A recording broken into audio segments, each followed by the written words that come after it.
So the unrest and protests are continuing in South Africa. At the moment, the big thing on the news is that there are trucks being set alight, petrol bombed, shot at on the highways because there are foreign drivers driving these trucks.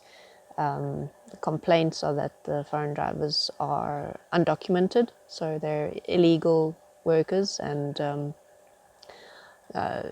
apparently the logistics companies are hiring them anyway.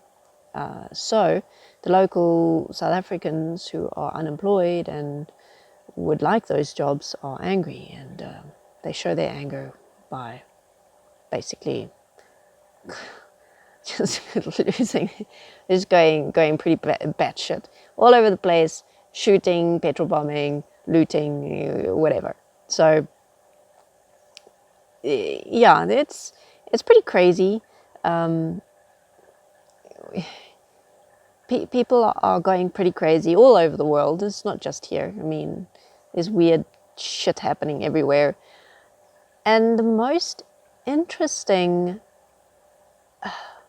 point for me is that it takes so much energy and so much time and so much of us to cause this kind of havoc and chaos and to destroy things to this degree.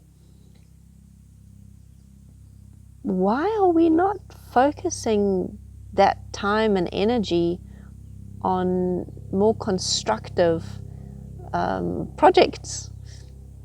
Why not use this passion to build communities up rather than tearing everything down? Now, obviously, on the one hand, we're dealing with a dysfunctional, broken system, a system that's based on a dysfunctional and broken human. And apparently there's something flying over me right now that's quite noisy. I'm just going to wait for it to pass.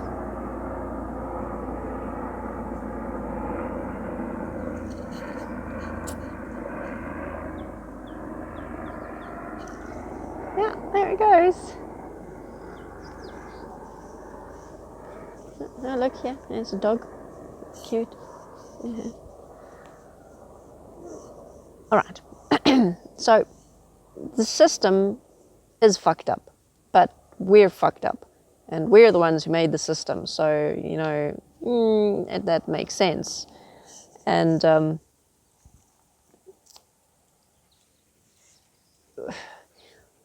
what I will keep promoting is the concept that because we are the creators of the system, we're also reflected within the world around us. Who we are is reflected in the world around us. Everything that happens out there is represented by some thought pattern or behavior or belief or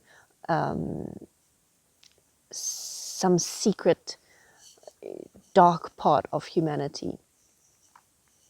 We are the source of this world. So in order to address any issue in the world around us, like unemployment, which leads to people being dissatisfied and not being able to provide for themselves and being angry and wanting to set trucks on fire, the solution is not going to only be about creating employment. It's also going to be about addressing that part of us, that part of humanity that takes that step, that